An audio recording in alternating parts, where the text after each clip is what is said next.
transport públic que ha fet un any i que ha tingut molt d'èxit entre els usuaris. Amb aquesta targeta s'han arribat a fer 112 milions de viatges.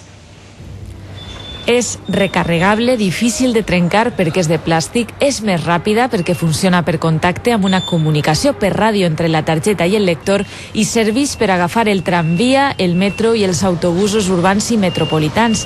La targeta mòbil és d'un any funcionant i ha tingut molt bona acceptació entre els usuaris. La fiques i no tens que fer la cola per treure el bitllet.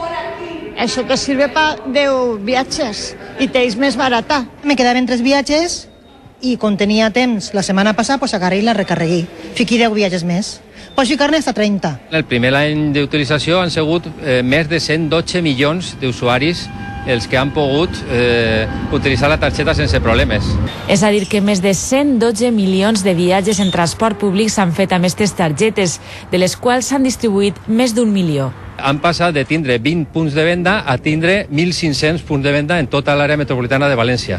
Un altre dels avantatges és que pot ser personalitzada, així que en cas de pèrdua o robatori, l'usuari pot demanar que li donen un altre amb els viatges que tenia. La seva vida útil de 5 anys també la fa més ecològica.